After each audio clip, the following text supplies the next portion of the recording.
Selamat malam. Mudah-mudahan internetnya bagus ya. Akhir-akhir ini agak terganggu soalnya. Koneksi internetnya agak terganggu. Ada yang bergabung bisa minta respons, mungkin suaranya bagaimana, sudah terdengar. Ada yang bergabung ini. Kurang gimana suaranya gitu dulu. Sebelum saya lanjut respon malam ini, ada yang lumayan lah akan kita bahas. Santai sambil ngopi ya, seperti biasa.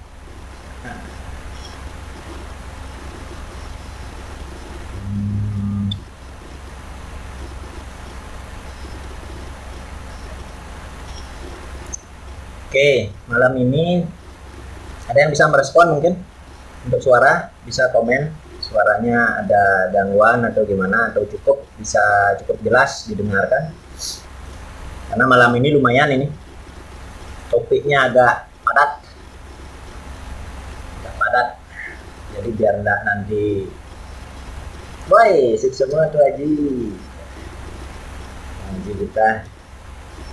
Jadi malam ini topiknya saya akan bongkar, biasanya saya sampaikan di seminar yang pendek sih. Yang pernah mengikuti seminar saya mungkin sudah tahu topiknya ya. Jadi kita ngobrol-ngobrol aja. Topik malam ini mungkin saya akan sampaikan tentang bagaimana kita menciptakan keajaiban. Keajaiban itu kan terjadi karena prosesnya ya tidak penuh kita ketahui, jadi keajaiban itu seolah-olah terjadi seperti itu. Bu Dewayu, sambil ngobrol-ngobrol kalau ada pertanyaan boleh, tetapi sebentar lagi saya akan share screen, isinya PowerPoint sebenarnya tentang keajaiban, anggaplah gitu. Kalau dulu saya seminarnya magic, seminar magic ya. Agak redup ya, cahaya agak redup memang, yang tidak punya pencahayaan yang maksimal di sini tuh Haji ya. Sambil jalan saya akan share ini tentang Pak Wayan Riase Pak Kalinku di Legian. Bagaimana kalau menek anggota dewan kone? Rahayu. Lanjut ya. Sekarang mungkin bisa saya kasih gambaran sedikit apa yang kita bahas malam ini. Malam ini kita akan membahas tentang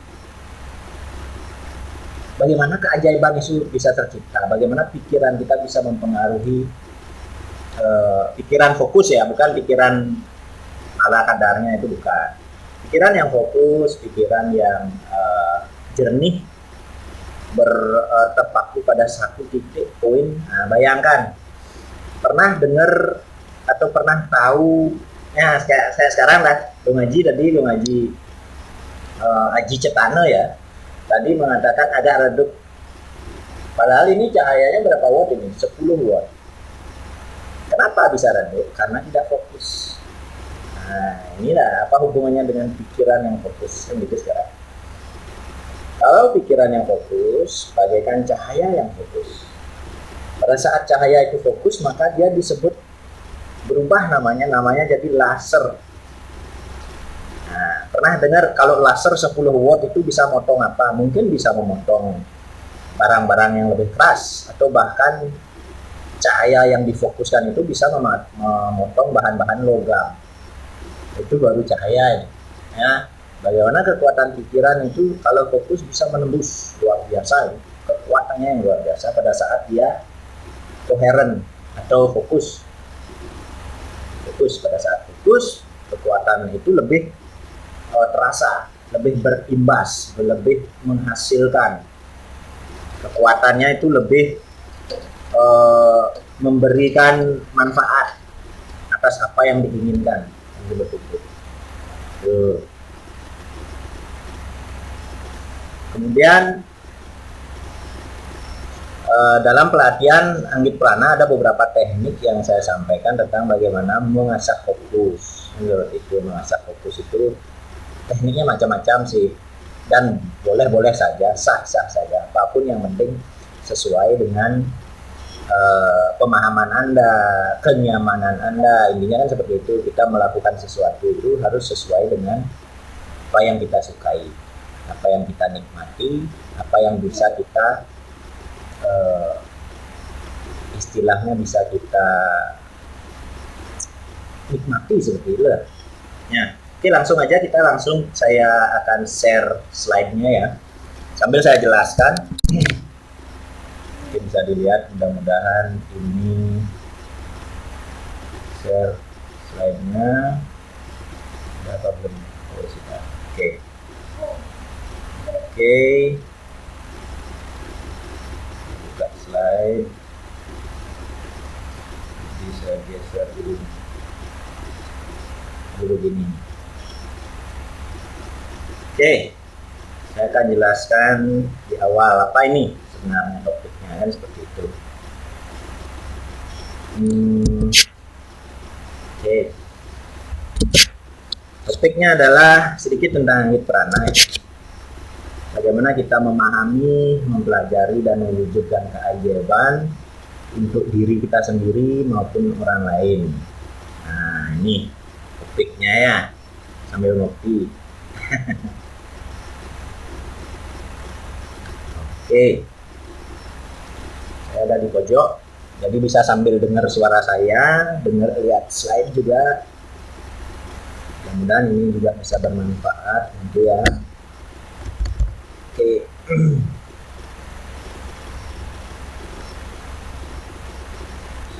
Terus kemudian berikutnya adalah ini sudah tahu ya, nama dan nomor HP-nya di sana. Biasalah, kalau ada ini saya lanjut aja, ini tidak terlalu penting juga ya. Oke, pertama kita harus memahami tentang lapisan tubuh. Itu harus, karena kita makhluk yang terdiri dari triliunan sel. Kita harus tahu bahwa tubuh kita itu bukan hanya yang dapat kita lihat ya, bukan hanya yang dapat kita sentuh, bukan. Tubuh kita adalah serangkaian sistem serangkaian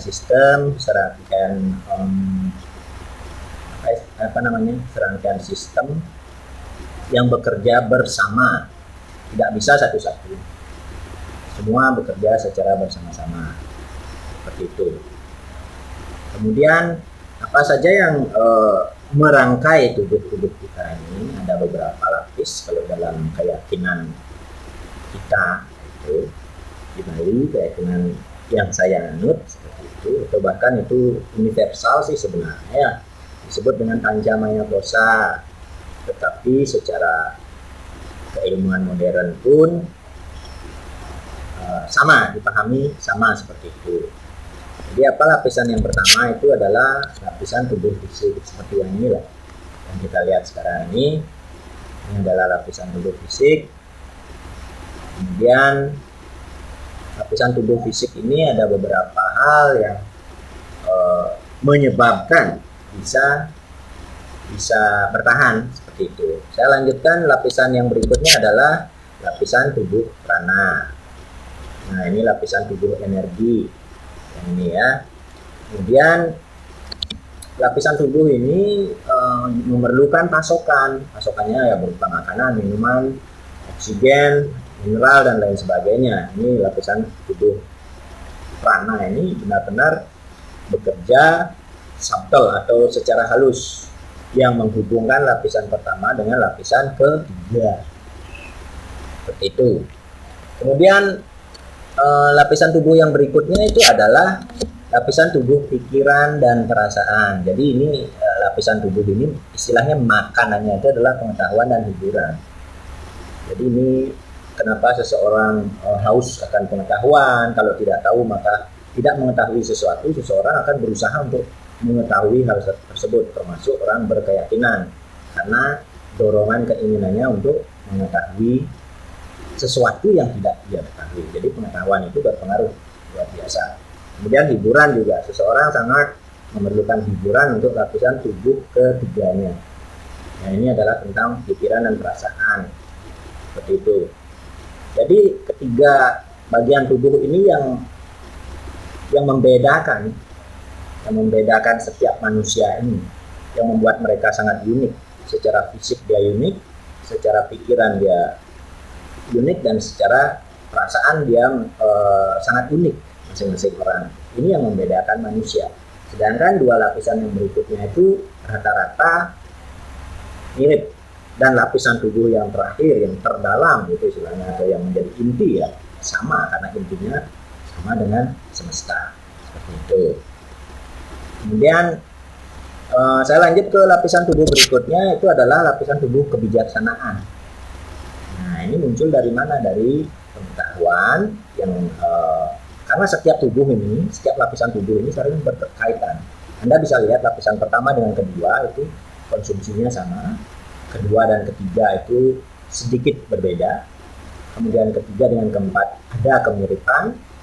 Nah, ini pengetahuan dan ketenangan. Jadi ketenangan ini sangat diperlukan.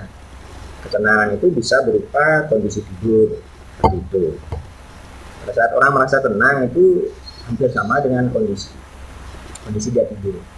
Tenang di sini artinya gelombang pikirannya sangat tenang, bukan tenang di tubuh saja, tapi ke aspek yang jauh lebih dalam, seperti itu.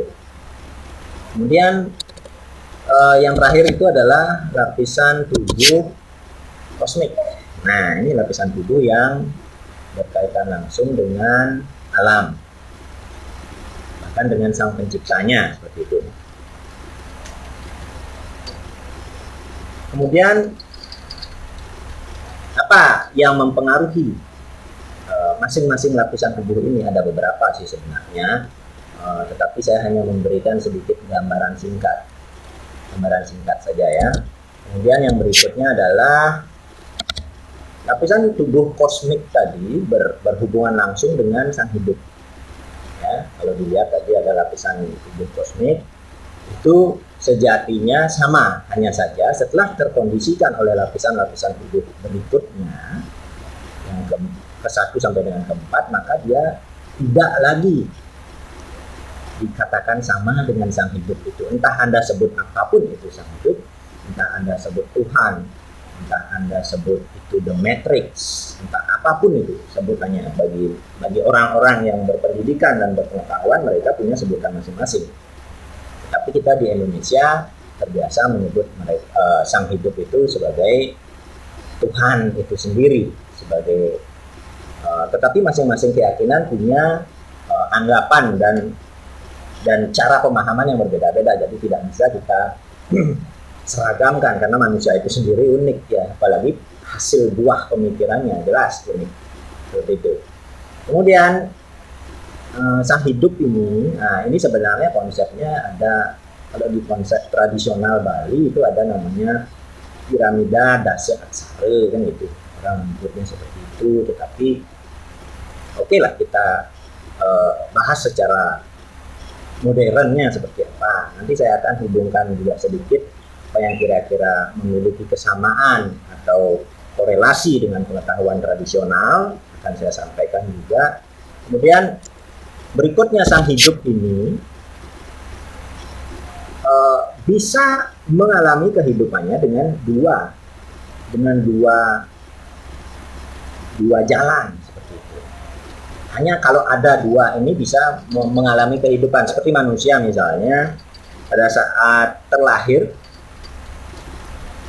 maka makhluk hidup ini bukan hanya manusia ya, tetapi saya sebagai saat ini akan mengambil gambaran atau contoh layaknya manusia. Ambil contohnya, manusia bisa menjalani kehidupan karena ada dua faktor ini, kesadaran dan energi, seperti itu. Jadi apabila seseorang memiliki kesadaran, tetapi tidak memiliki energi, maka tidak terjadi aktivitas. Energi itu bukan berarti hanya tenaga ya. Nah, energi itu lebih kompleks. Kalau dalam istilah Bali kita sebut sakti. Nah, kesadaran ini kita kita samakan atau setarakan dengan siwa seperti itu. Jadi diperlukan keduanya ini, tidak bisa hanya satu. Karena kalau hanya ada kesadaran maka tidak ada gerakan. Karena ini energi ini yang menggerakkan, yang menimbulkan gerakan abadi itu tadi, atau kalau dalam istilahnya itu disebut dengan siwa nataraja atau tarian siwa, tarian yang abadi seperti itu. Jadi kesadaran dan energi ini sangat penting. Kesadaran itu bisa menjadi entah itu pikiran itu bagian dari kesadaran, Tetapi pikiran juga merupakan bentuk dari energi. Nah ini tidak bisa dipisahkan dua-duanya ini, karena pikiran itu merupakan sebuah energi yang bisa terpancar ke semesta. Nanti saya akan jelaskan di slide-slide berikutnya. Kemudian ini yang piramida kedua di bawah sang hidup. Sebenarnya di atas sang hidup ini ada lagi sebutannya ya, tapi saya hanya bahas dari sini. Mungkin orang menyebutnya Atma kalau di Bali ya. Sang hidup ini adalah Atma, atau mungkin sang urip, seperti itu. Kemudian yang berikutnya, di tingkatan berikutnya adalah ada 3. Nah, di sini di 3 ini energi dan kesadaran itu saat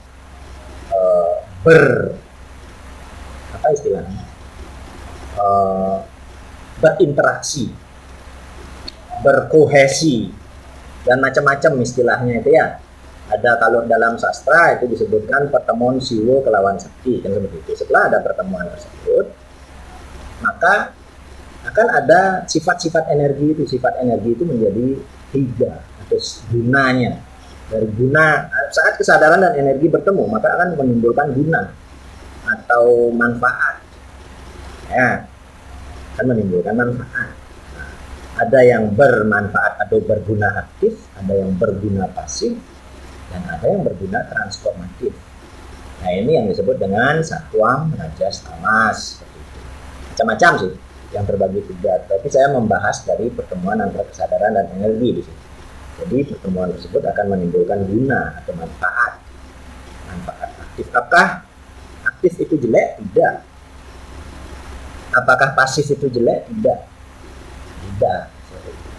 Jadi ketiganya ini termasuk transformatif adalah sesuatu yang paling baik seperti itu. Pada poin-poin tertentu itu yang paling baik. Pada poin untuk meningkatkan ketenangan transformatif yang bagus. Kalau pasif diperlukan apabila seseorang yang memiliki energi yang terlalu aktif, maka tingkat pasifnya yang ditingkatkan atau tamasnya yang ditingkatkan. Pada saat dia terlalu malas, terlalu lembam, diam saja, mempertahankan kondisi sebelumnya, maka diperlukan sifat aktif atau rajasnya ditingkatkan sehingga bisa terjadi transformasi.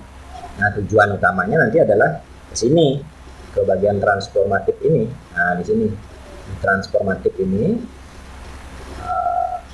yang bisa meningkatkan nanti kesadaran seseorang. Karena tingkat kesadaran seseorang itu kan relatif terpengaruh oleh dirinya, pengetahuannya, terpengaruh oleh lingkungannya. Ada namanya morfogenetik juga, ada istilahnya itu morfogenetik. Nanti saya bahas mungkin di live yang berikutnya. Morfogenetik itu adalah pengaruh lingkungan terhadap pertumbuhan makhluk atau perkembangan kesadaran makhluk, atau bahkan secara fisik bisa berubah. Wah, itu bagus itu. Nanti ya, yang berikutnya kita bahas tentang morfogenetik. Kemudian yang berikutnya adalah, nah dari ketiga sifat ini atau ketiga guna ini akan menimbulkan beberapa materi. Nah, materi terbentuk dari sini. Jadi ketiga sifat ini ada materi yang bersifat padat, cair, panas, gas, dan ether. Ether ruang, hampa. Begitu. Dan kesemuanya ini terpengaruh oleh waktu, ruang, keinginan, pengetahuan, dan juga kekuatan. Jadi 5 hal ini yang bisa merubah atau mentransformasikan waktu, ruang, keinginan atau willpower, ada knowledge atau pengetahuan, gitu. Juga diperlukan kekuatan. Jadi di sini kesadaran dan energi, jadi pengetahuan itu datangnya dari kesadaran sebagian besar. Itu sebagian besar. Kenapa saya katakan sebagian besar? Karena ada juga pengetahuan yang datangnya dari energi. Itu ada itu. Bisa dijelaskan secara ilmiah, sangat ilmiah bisa dijelaskan. Nah, kekuatan ini adalah datangnya lebih banyak dari energi. Seperti itu. Kemudian kita lanjut ke slide berikutnya, saya nggak terlalu panjang di sini. Kemudian, nah bagaimana mengolah kesadaran? Nah, itu sekarang. Kita harus mengetahui diri kita sendiri terlebih dahulu untuk dapat mengolah kesadaran yang kita miliki. Seperti itu. Sudah tentu kita memerlukan sebuah kondisi untuk dapat bertransformasi. Jadi pengkondisian diri ini juga diperlukan. Saya lanjut bagaimana mengolah kesadaran. Itu bagian dari kita itu ada beberapa orang. Sudah tentu semua bagian kesadaran ini kita, setiap orang pasti memiliki. Ada namanya dopen self. Itu adalah tentang semua informasi, tingkah laku, kelakuan, perasaan, keinginan, motivasi, dan ide yang Anda dan orang lain ketahui. Berarti tentang saya, yang saya ketahui dan orang lain ketahui. Ini harus diketahui dulu. The open self kita harus diketahui dulu. Seperti itu. Ya. Kemudian apa yang berikutnya adalah the blind self. Ini adalah tentang informasi. Kita harus menggali diri kita. Sebenarnya itu dalam kesadaran ini dalam menggali ke dalam. Jadi kita tahu tentang semua informasi tentang diri Anda. Ya. Ini semua tentang diri Anda yang diketahui orang lain. Tetapi Anda sendiri tidak mengetahuinya. Nah, ini yang perlu Anda ketahui. Caranya bagaimana? Ya, kita berinteraksi secara sosial. Jadi kita tahu kekurangan diri kita. Itu Dharma. Salam Rahayu. Yeah. Seperti itu, ya. Jadi ini yang perlu kita gali. Bagaimana caranya menggali? Ya dengan berinteraksi sosial.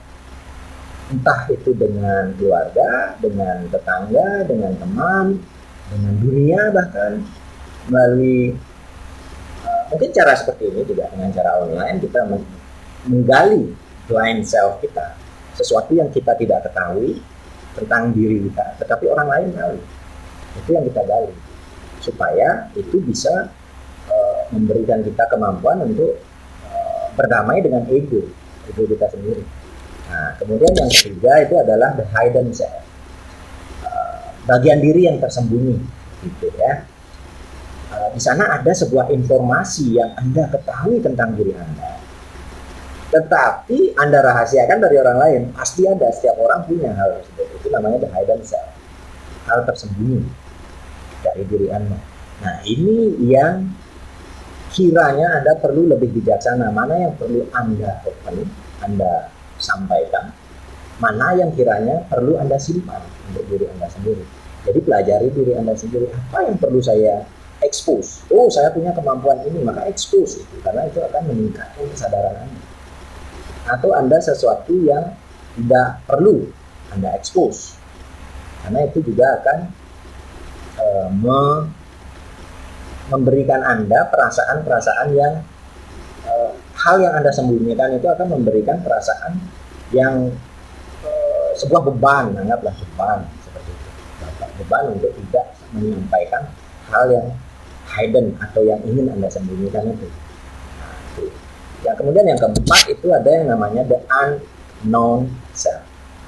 Nah, ini adalah sebuah gambaran kebenaran tentang diri Anda, namun Anda dan orang lain tidak mengetahuinya. Nah, ini yang perlu digali sangat dalam sekali. Sangat dalam sekali. Nah, itu 4 metode dalam mengolah kesadaran kita, dalam mentransformasikan kesadaran kita. Ini secara teoritis, tetapi secara praktis, prakteknya itu ada beberapa metode yang sangat terstruktur. Bahkan secara tradisi pun sudah banyak metode-metode tersebut. Tapi kembali lagi tergantung bagaimana kita menyikapi metode-metode tersebut. Itu ya. Nah, ini tentang 4 hal yang perlu diolah untuk meningkatkan kesadaran kita, level kesadaran kita, seperti itu. Oke, saya lanjut aja ke slide berikutnya. Ini tentang, tadi kita bahas tentang kesadaran dan sekarang kita bahas tentang energi, ya. Nah, karena dalam pelatihan lanjut prana yang saya sampaikan secara keseluruhan akan membahas tentang bagaimana mengolah kesadaran dan juga bagaimana mengolah energi, seperti itu. Bentar. Oke. Sekarang ini. Oke, kita lanjut lagi. Bagaimana mengolah energi? Oke. Ada beberapa metode yang, karena nanti kalau sudah ada penjelasannya, sudah dilihat semua, itu ada namanya latihan pernapasan. Itu karena prana itu energi hidup manusia yang paling utama itu adalah prana itu sendiri atau nafas itu sendiri. Dari sana kita mendapatkan energi awal dan energi kehidupan. Nah, di sini ada caranya dengan melatih dan mengatur ritme nafas untuk mendapatkan energi. Nah, ini sering dilakukan oleh praktisi prana atau chi, ki, atau apapun yang dinamakan, yang jelas itu adalah energi hidup, gitu ya, kita sebut di sini prana. Demikian. Kemudian metode berikutnya untuk mengolah energi adalah dengan latihan fisik. Nah, latihan fisik ini saya mengatakan mengolah ya, bukan untuk mendapatkan energi. Kalau mendapatkan energi itu ya macam-macam. Prana itu bisa didapat dari mana? Dari air, dari makanan, dari udara, banyak hal yang bisa kita secara konsumsinya ya, seperti tadi. Prana itu juga ada dalam makanan, pranik. Ada value-nya, ada nilai prananya dalam makanan itu. Dalam pelatihan saya jelaskan lengkap nanti di buku yang akan saya luncurkan ya. Sekarang sudah PO, pre-order, jadi yang mau memiliki bukunya boleh nanti di order dulu seberapa banyak kira-kira saya butuh. Dari jumlah order itu baru saya orderkan. Kira-kira saya order 50 ini belum jadi ya, nanti boleh mulai hari ini sudah boleh pre-order. Oke.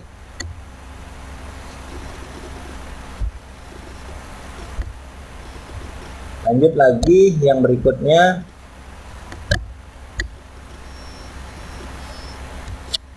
Coba tidak bisa internetnya. Hal yang berikutnya yang dibutuhkan dalam mengolah energi adalah latihan mental dan pikiran. Nah, kenapa dalam mengolah energi ini perlu latihan mental dan pikiran? Karena mental dan pikiran itu adalah juga bagian dari pengarahan energi subtle atau energi halus yang kita miliki, seperti itu ya. Sini latih mental dan pikiran itu cara yang sangat luar biasa. Energi yang kalau benar cara seperti tadi di awal saya sebut tentang fokus itu ya. Fokus itu kalau diarahkan dengan fokus, nah makanya diperlukan latihan mental dan pikiran. Energi yang dihasilkan ini nanti sering juga disebut tenaga dalam. Sebenarnya itu tenaga cadangan gitu sebenarnya. Memang ada, nanti mungkin siapa ya? Ada beberapa ini. Pak Made mungkin yang dari Pak Made ya, dari Maluku. Kok Maluku? Apa namanya ya?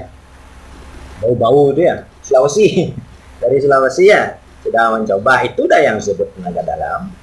Jadi di luar nalar kita bisa melakukan sesuatu yang padahal itu sebenarnya sangat masuk akal. Itu pengaruh dari adenosin trifosfat dalam tubuh kita. Kalau memang itu jumlahnya banyak, jadi kita bisa menghasilkan energi yang jauh lebih besar dari pada saat kita dibandingkan pada saat kita dalam kehidupan normal. Gitu. Karena itu ada pengaruh mental dan pikiran. Dan secara biologis itu adenosin trifosfat atau ATP yang dihasilkan itu jauh lebih tinggi. Itu nih. Nah, kemudian yang berikutnya adalah ada teknologi pengolahan energi.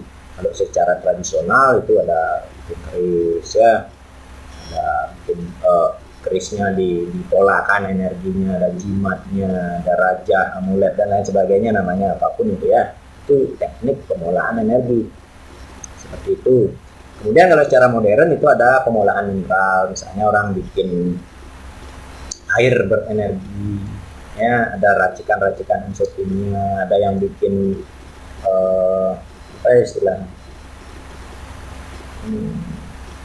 yang kalung-kalung itu ya, macam-macam jenisnya, ada kalung kuanta, ada yang bikin seperti piramida bentuknya dengan kawat dan lain sebagainya. Itu pengolahan energi, itu salah satu. Nah, beberapa contoh gitu ya, banyak sih jenisnya secara modern, banyak sekali. Jadi itu teknik-teknik pengolahan energi. Sekarang kita lanjut ke slide berikutnya. Ini adalah tentang bagaimana sih keajaiban itu tercipta. Nah, ini bagus ini. Makanya hati-hati dengan pikiran Anda. Keajaiban itu tercipta sebenarnya sesuai dengan apa yang Anda kehendaki. Bukan secara sadar ya. Apa yang Anda kehendaki secara tidak sadar. Seperti itu. Saya lanjutkan, ini contohnya ya. Ini alam semesta, seperti itu. Kita lihat di sini alam semesta, dan luar biasa ini alam ini, sangat canggih, yang diciptakan oleh Tuhan untuk mengakomodir kehidupan, ya, seperti itu. Kemudian di sini ada yang namanya kejadian. Setiap kehidupan itu sebenarnya ada kejadian, ada sesuatu yang terjadi. Tetapi apabila kita tidak melihat, maka tidak akan mengetahui, atau tidak ada yang melihat. Contoh kalau misalnya ini teorinya Einstein juga ya, ada pohon yang tumbang di hutan, itu sebenarnya itu terjadi, itu kejadian. Tetapi secara ilmu pengetahuan itu dianggap tidak terjadi kalau tidak ada yang menyaksikan atau observernya tidak ada. Nah, seperti itu. Tapi saya tidak membahas itu, masih pro kontra itu ya. Apakah realita itu ya, sebenarnya itu tentang realita yang disampaikan oleh Einstein. Ini kejadian. Ini saya akan menyampaikan bagaimana sih pola terjadinya sesuatu yang dipengaruhi oleh pikiran kita atau kesadaran kita atau fokus kita, gitu ya. Kemudian, nah, kejadian ini, informasi ini pada saat kita melihat kejadian itu masuk ke otak atau pikiran melalui panca indera. Tidak langsung ke otak, enggak, melalui panca indera kita. Kita melihat, kita mendengar, kita merasakan, kita mencium, kita mengecap. Itu ada 5 indera kita, gitu. Dan itu kemudian masuk, informasi tersebut masuk ke otak melalui panca indera. Nah, informasi tersebut kemudian pikiran kita. Di sana ada mekanisme pikiran ya. Mekanisme pikiran itu kalau dalam istilah tradisionalnya itu ada memorinya. Kemudian memori ini yang pernah kita lihat, kita akan memaknai. Ada ahamkara, kemudian ada manas, ada budi. Ada manas, budi, ahamkara. Ini yang membentuk kemaknaan dalam pikiran kita. Nah, pikiran ini akan direspon oleh otak, seperti itu.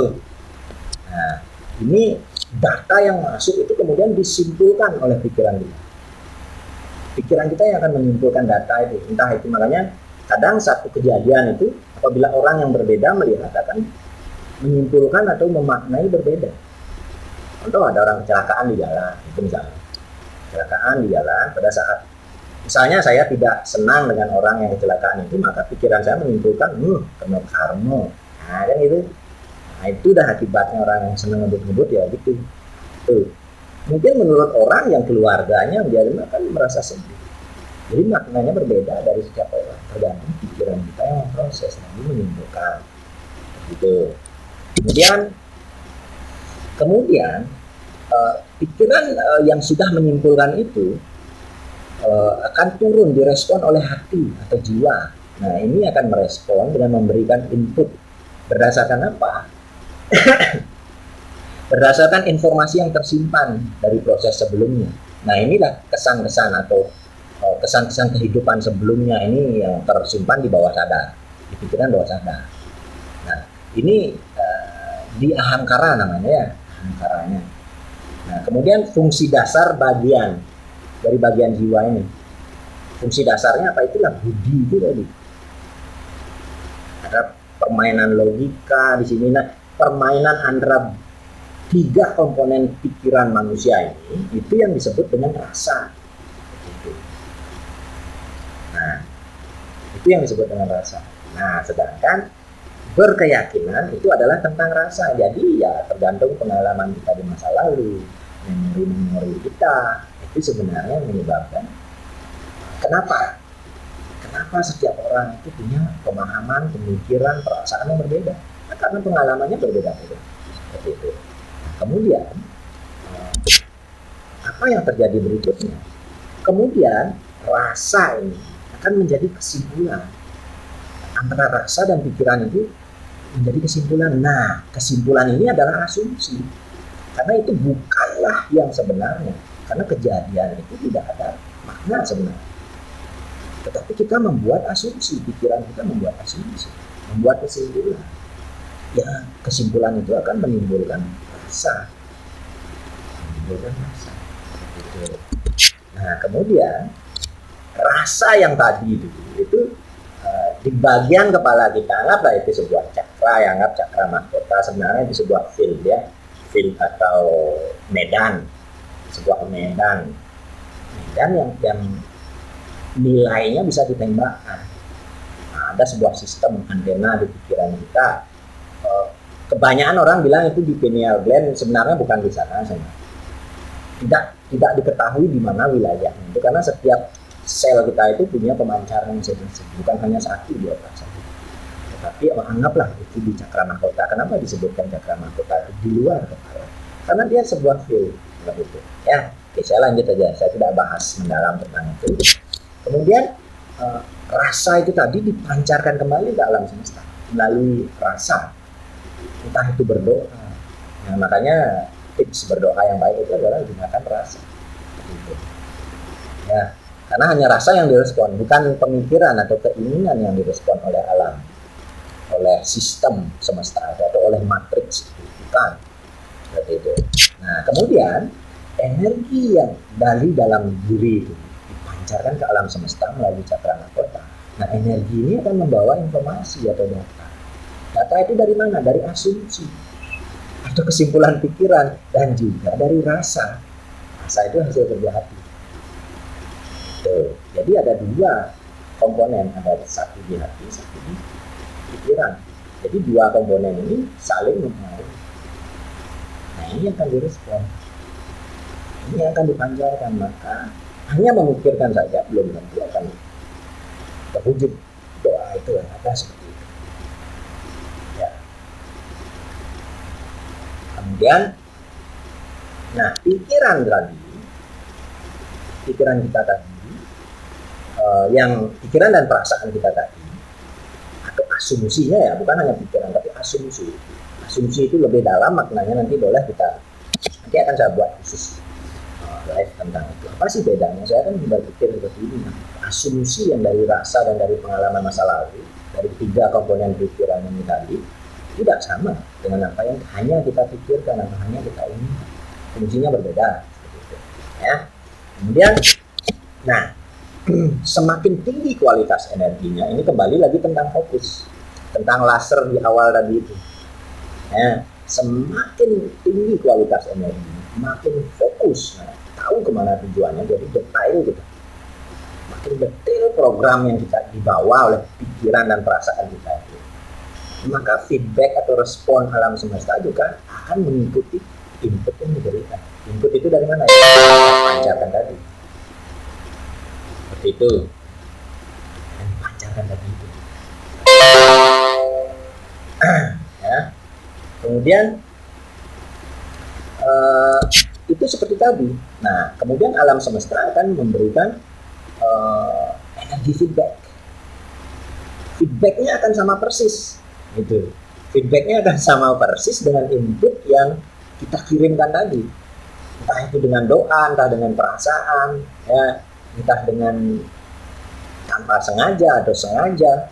Yang jelas input itu akan dikirimkan kembali oleh semesta sebagai output yang kemudian itu akan menjadi kejadian berikutnya. Itu dimanifestasikan sebagai kejadian baru. Ini seperti konsep karma pala sebenarnya. Ya, apa yang makanya hati-hati dengan pikiran dan perasaan. Itu sangat kuat seperti itu. Energi ini akan dimanifestasikan oleh semesta sebagai sebuah kejadian baru yang berkesesuaian dengan apa yang kita pikirkan dan apa yang kita rasakan. Seperti itu. Nah, kemudian data dan informasi atau asumsi atau rasa atau kejadian itu adalah bentuk energi semuanya, ya. Nah, itu yang saya sebut dengan itu semuanya bentuk energi. Seperti itu. Kemudian, oke, kita lanjut aja ya ke slide berikutnya. Energi itu ada di mana-mana. Nah, itu kata fisika dan sudah ada dari zaman dulu ini. Sudah semua leluhur tahu, itulah ya. Kemudian sama seperti air ada di mana-mana, dan partikel air itu kan ada H2O hidrogen dan oksigen ya, oksigennya 2 ya. Di mana-mana ini ada, bahkan matahari itu isinya hidrogen aja ya. Itu kan makanya disebut di dalam api ada air, di dalam matahari itu ada air, ada hidrogennya maksudnya. Itu bahasa orang tua itu. Sebenarnya maksud air itu adalah hidrogen. Di mana-mana ini ada air. Di utara ini mengambang air. Air itu kan ada di mana-mana. Energi juga demikian, ada di mana-mana. Tapi tidak selalu unsur air itu akan membuat basah. Tidak selalu. Ya. Unsur air itu ada di mana-mana. Tidak, tetapi kita tidak terpercik kayak air tumpah kayak gitu. Tidak serta-merta terwujud. Energi juga demikian. Energi itu ada di mana-mana, tidak bak, tapi bukan berarti kita harus bisa melihat padat dan sebagainya atau cair. Ya.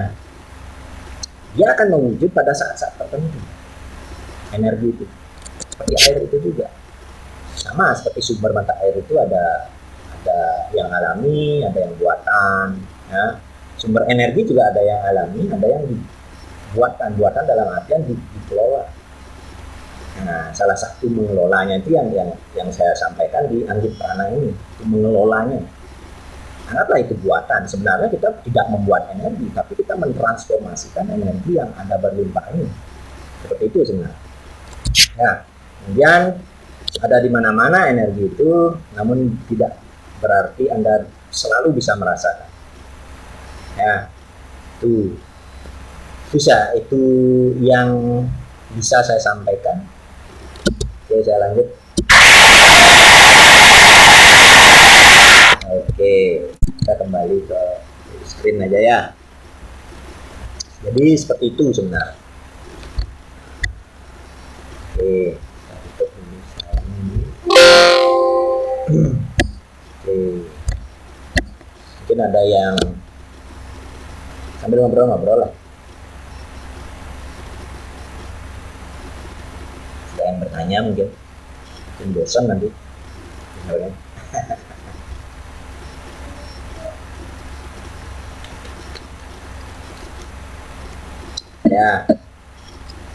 ya nanti sering-sering saya akan ada, terutama di grup saya lebih sering sih live. Nanti saya akan, sebelum saya sampaikan di sini bagi yang ingin ya, sebenarnya ini untuk modul ini yang ikut pelatihan aja yang saya kasih bukunya gitu loh.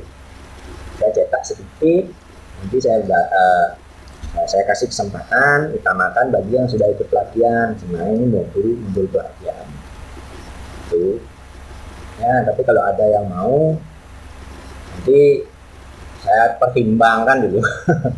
Pertimbangkan dulu nih. Yang mau ikut pelatihan itu masih terbuka ya, masih terbuka. Ini belum hampir 1 jam yang live, saya rencanakan 1 jam, masih ada 15 menit kalau ada yang mau tanya-tanya. Bu Haji, rindu sama saya ini ya, guru saya baru lihat ini. Oke, sambil kita ngobrol-ngobrol, ada pertanyaan nanti yang pertanyaan yang berkaitan dengan pelatihannya itu di grup ya, ditanyakan di sini, yang umum aja boleh ditanya. Ada kaitan dengan pelatihan itu bukannya gimana, nanti nggak nyambung nanti. Nggak nyambung nanti pembahasannya. Masih ada beberapa orang. yang nggak share terlalu banyak nanti dari videonya masih ada di sini, boleh tengok lah. Kalau tidak ada pertanyaan, nanti saya cukupkan.